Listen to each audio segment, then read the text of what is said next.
Hey, you, and welcome to the podcast.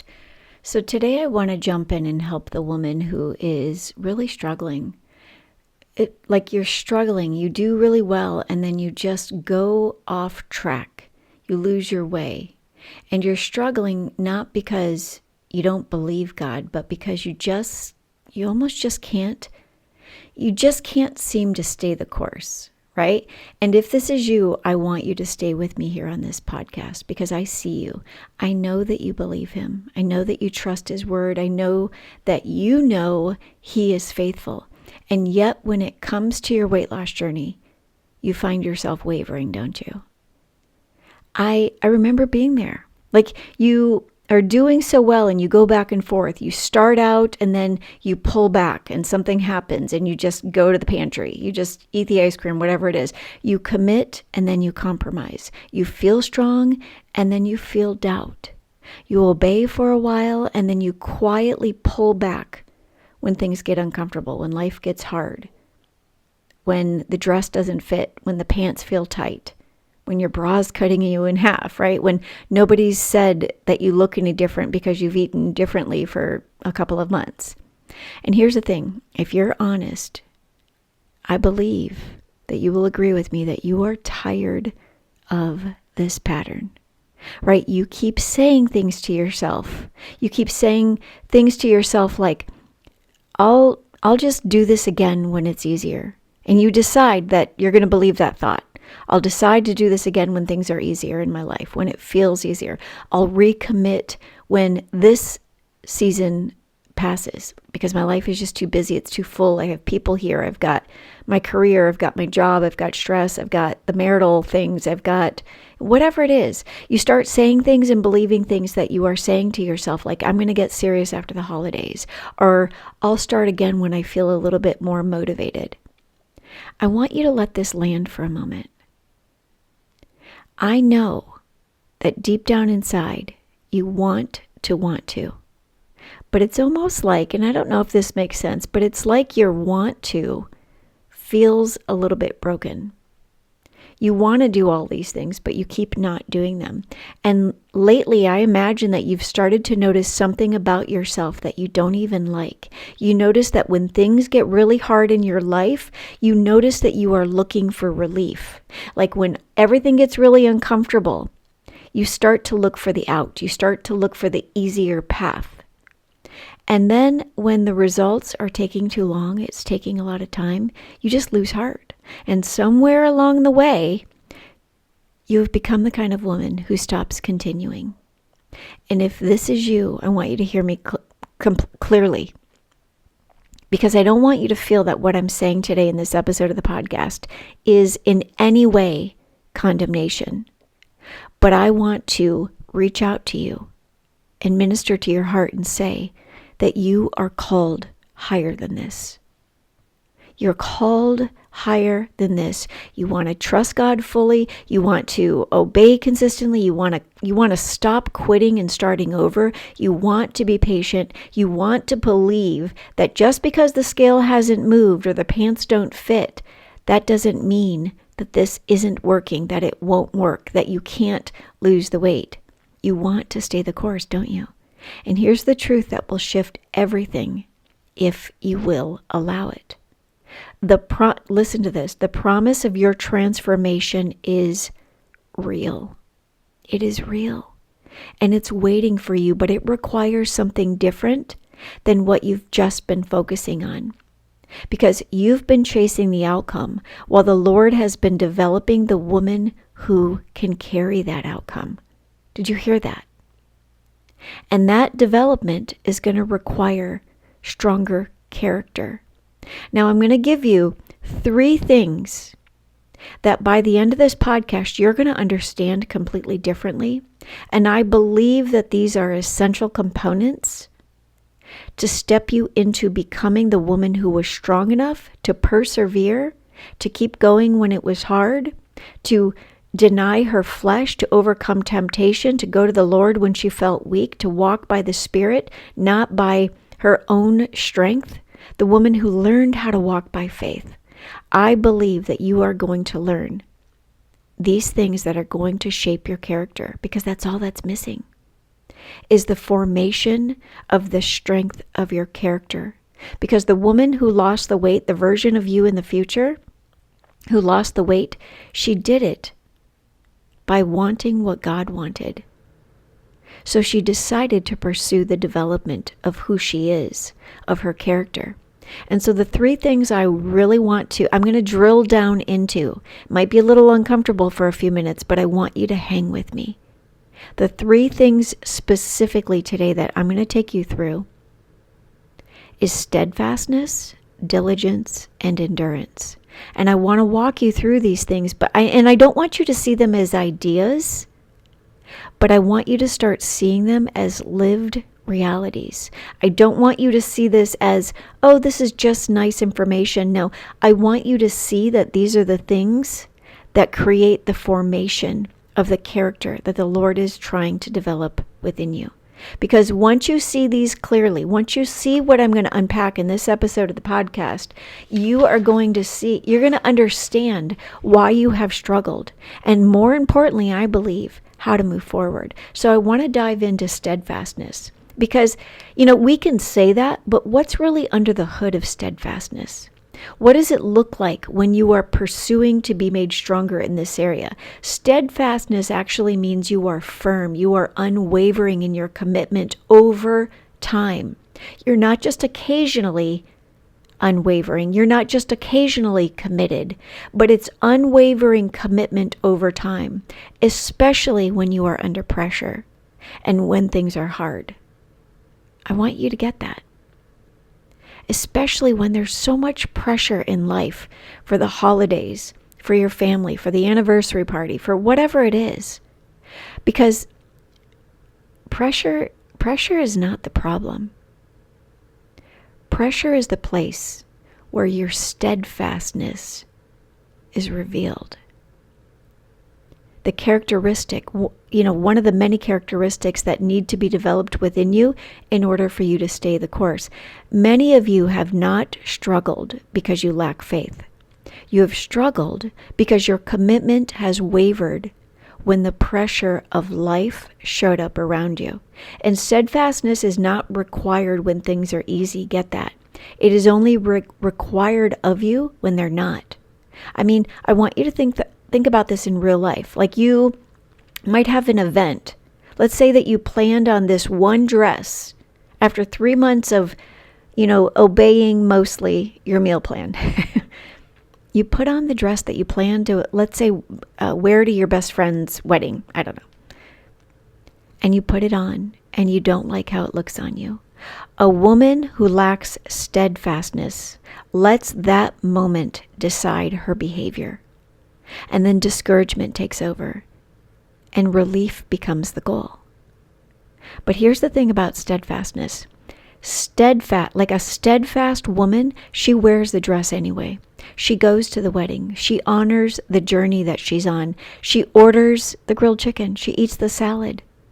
She maybe eats a protein shake before she goes, so hunger doesn't master her. It doesn't drive her. You're not the woman who shows up or you don't not go because of how the dress looks or feels, or how you'd hoped you would have looked differently in the dress by then. You don't go wearing the dress and eat the cake because, oh well, I'm not skinny yet anyhow, I might as well. No, you plan ahead. You have that protein shake. You have the salad. You have the grilled chicken. You honor the journey you're on. And it's not because it feels good, but because you have decided on who you're becoming. Steadfastness is the quality of staying faithful. It's consistency.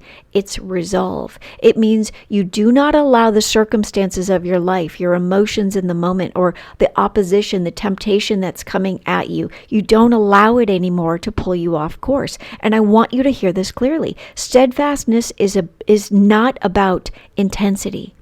It's about continuance. Because that's what you're going to need to be able to lose this weight is continuance. Continuing in obedience when results are not immediate. Continuing, even though it's Christmas, even though it's your birthday, even though you're on vacation, continuing even when the calendar offers you endless reasons to wait. It's an anniversary party. It's my daughter's birthday. It's the graduation, whatever it is. So if you have struggled with consistency, the issue is not about the food. The issue has been double-mindedness. And double-mindedness isn't where you are confused. It is a divided loyalty under pressure. And this is what it sounds like when you're operating with double-mindedness. You'll start to say things to yourself like, I'll stay committed as long as this feels easy or manageable. I'll stay committed, let me think of another one. I'll obey my meal plan as long as it feels comfortable, as long as the food tastes good, as long as this is easy. Or I'll continue once the pressure of this season is gone. And that pattern has shaped your thought life. It has become your belief system, and it has formed your decisions that amount to your behavior. And that's why you are where you are right now. You did not become unstable overnight. It's just that instability became familiar. Steadfastness continues despite discomfort. It overrides feelings. It stops chasing ease. It dethrones motivation. It says things like, I will remain even when it's hard. And so the next one is diligence. And diligence means careful, consistent, intentional effort over time. It's not rushing. It's not trying harder and I'll try to, do that. It's not striving. Instead, what it is tending to what God has placed in your care. And diligence follows through. The opposite of diligence is not just physical laziness, okay? It's slothfulness. And slothfulness is mental and it's spiritual and it's emotional neglect. I see it as mental, spiritual, and emotional neglect. And it looks like delaying what you already know to do. It's how you avoid responsibility, waiting to feel ready, being kind of just half-hearted, being inattentive. It is standing in front of the pantry, knowing what you should eat, and choosing distraction instead. It is finishing a meal and wanting more, not because you're hungry, but because it's there, because it tastes really good, because you believe you only have this time of year. It's because you believe that you should be allowed to eat these things because everybody else is. It's knowing rest would better serve you, but then you're choosing mindless scrolling instead. And here's a question I want you to answer honestly. What are you consistently neglecting that your future self is counting on? Diligence doesn't wait until something feels urgent. It moves because something matters. Every time you avoid responsibility, you're not avoiding discomfort. You're staying in it, and you're delaying your outcome. Okay, so the last one here is endurance. Endurance is the capacity to remain under pressure without giving way. Endurance is required when obedience must be maintained longer than you had expected. And the opposite of endurance is fainting. Trust me, all of this came from my Bible study this morning, and I want to unpack fainting. Fainting really looks dramatic. It looks like losing heart, growing weary in your soul, and just like very subtly pulling back internally. And this is where you start to spiral out of control. And if this is you, I want you to hear this. Fainting doesn't mean you're weak. It means that you've been carrying weight without support. Endurance stays when relief does not come quickly. Fainting perpetually looks for escape. Endurance trusts God in the waiting. When you are a woman who's learning to endure, you are trusting Him, even though it's not fast.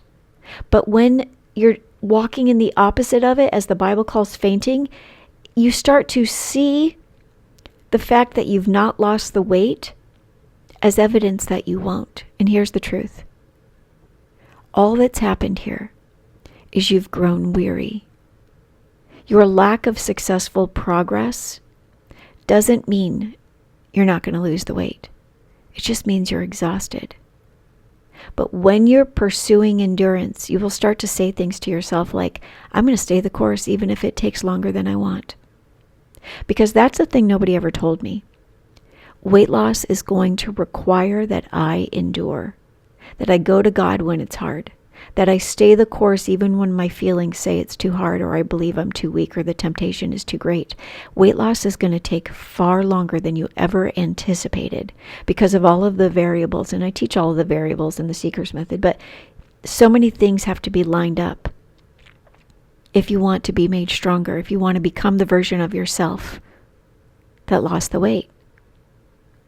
And so, when I think about my own weight loss journey, I can see this now.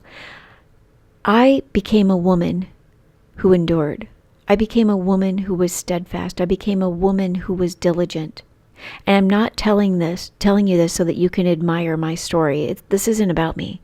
I'm telling you this so that you can trust the process. Belief aligned with behavior, and behavior shaped my becoming. And I reached a point where I meant it when I said, I'm not turning back. I will lose this weight. I want you to see that this is what I want for you. I don't want just weight loss. I want your transformation from the inside out. And the Lord has told me that I'm assigned to help set the captives free. And I do that by showing women what they already have in Christ and teaching them how to walk that out. You are free right now. You've just not been discipled into living free. And if you're ready to stop delaying your weight loss, if you're ready to lay down who you've been being, if you're ready to rise into who you already are in Christ, then I invite you to join me in the Seeker's Method. And some women do the Seeker's Method more than once because they see just how much weight loss is about mind renewal. The Seeker's Method isn't a diet, it's discipleship.